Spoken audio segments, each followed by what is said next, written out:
आज रात बहुत देर हो गई यहाँ पहुंचने में, लेकिन यहाँ पहुंचने के बाद कुछ नए लोगों से जान पहचान हुई। जनवरी की इन सर्द रातों में धीमी आग की गर्माहट लेते हुए न जाने कब बातों का सिलसिला देर रात तक चलता रहा, पता ही नहीं चला।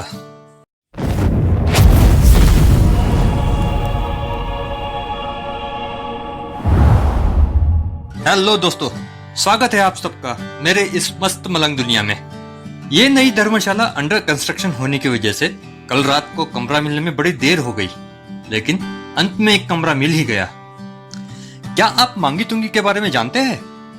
आज तक महाराष्ट्र की इस पावन धरती पर अनेक महापुरुषों ने जन्म लिए। इस धरती को साधु संत ऋषि मुनियों की धरती भी कहा जाता है। हमारी संस्कृति, हमारा इतिहास और हमारी धरोहरें बहुत वैभवशाली और गौरवशाली है। वैसे इस स्थान को सिद्ध क्षेत्र भी कहा जाता है। दुनिया भर के दिगंबर जैन समाज के लोगों का एक अति पवित्र आस्था का स्थान और कुल 4 में से एक तीर्थ क्षेत्र भी मांगी तुंगी है। पौराणिक मान्यताओं के अनुसार इस स्थान का महत्व इसलिए भी है क्योंकि अब तक करीब करीब 90 करोड़ साधु संत और ऋषि मुनियों ने यहाँ से मोक्ष प्राप्ति की है। अब हम जा रहे हैं मांगी तुंगी पर्वत की ओर। आइए मेरे साथ। ये है मांगी तुंगी के जुड़वा पर्वत। इनमें से वेस्टर्न पिनाकल को मांगी गिरी और ईस्टर्न पिनाकल को तुंगी गिरी कहते हैं। इन दोनों पर्वत की ऊंचाई लगभग 4300 फीट से भी ज्यादा है। यह स्थान महाराष्ट्र के नासिक जिले में बागलान तहसील में आता है और नासिक से लगभग 150 किलोमीटर की दूरी पर है। वैसे ये दो पर्वत नासिक जिले के सबसे ऊंचे पर्वत कहलाते हैं। इन दोनों पर्वत पर जाने के लिए 2 रास्ते हैं। दाएं वाला रास्ता सीढ़ियों की ओर ले जाता है और बाएं वाला रास्ता वाहन तल की ओर, जहां से यहाँ की ट्रस्ट द्वारा संचालित गाड़ियों के सहारे वृषभगिरी पर्वत तक पहुंचा जा सकता है। इस चेक पोस्ट से प्रति व्यक्ति 100 रुपए के टिकट से कोई भी यात्री वृषभगिरी पर्वत तक पहुंच सकता है।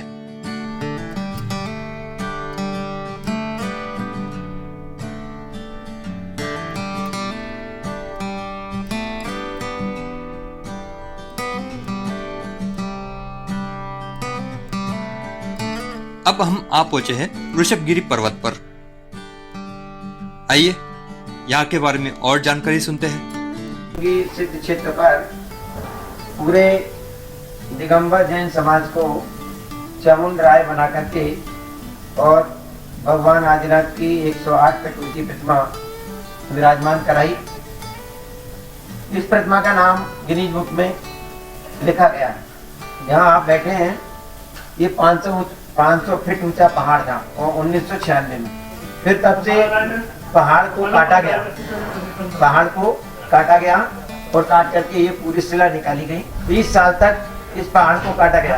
3 साल में इस प्रतिमा बनाई गई। अभी केवल भगवान विराजमान है और ये वाले भगवान अलमारी में विराजमान है।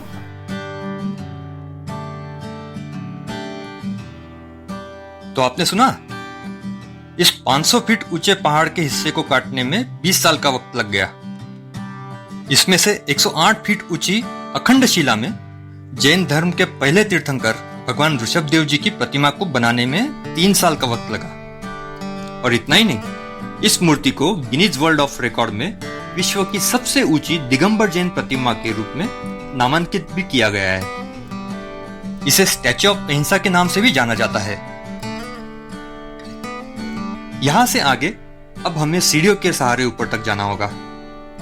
तो चलिए चलते हैं। Hello guys, meet a new friend, Lukesh from Nasik.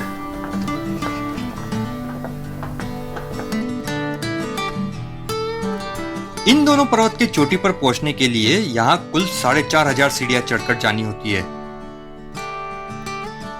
श्रद्धालुओं और यात्रियों के अलावा कई सारे ट्रेकर्स भी यहाँ ट्रैक करने आते रहते हैं। लेकिन इस स्थान के बारे में लोगों में जानकारी कम होने की वजह से पर्यटकों की संख्या बहुत कम है।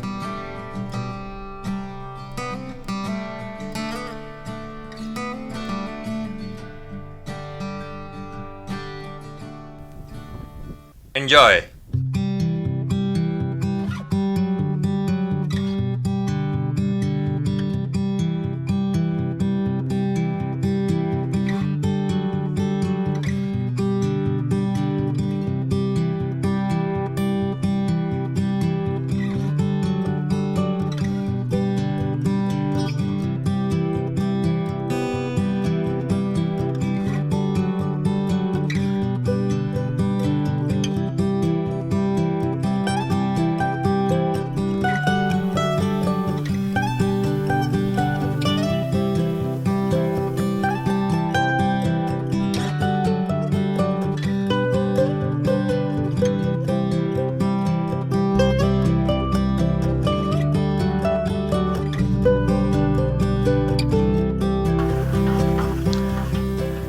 अब वक्त आ गया है यहाँ से लौटने का और आज के आखिरी पड़ाव पर पहुंचने का।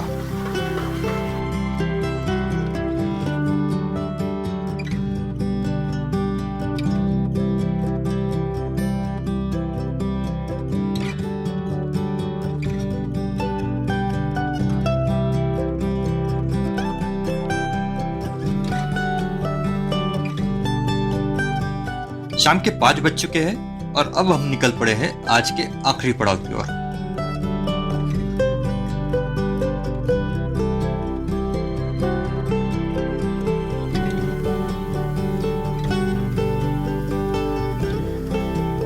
अभी हम आ पहुंचे हैं नंदुरबार और मैं यहाँ ढूंढ रहा हूँ आज की रात गुजारने का ठिकाना। क्या आप देखना चाहेंगे कहाँ मिली जगह? आइए, क्या इससे बेहतर कोई और जगह मिल सकती है? नहीं ना? तो आज की रात हम यही रुकेंगे। चलिए दोस्तों, आज के लिए बस इतना ही। आगे की कहानी सुनाऊंगा अगले एपिसोड में। तब तक के लिए अपना और अपने प्रियजनों का ख्याल रखें। मिलते हैं नए दिन, नई सुबह और नई कहानी के साथ। अगर आपको आज का वीडियो पसंद आया हो तो चैनल को सब्सक्राइब करके बेल आइकन को दबाना ना भूलें, अच्छा लगेगा। वीडियो को लाइक और शेयर जरूर कीजिएगा। आपके सुझाव और कमेंट्स का इंतजार रहेगा।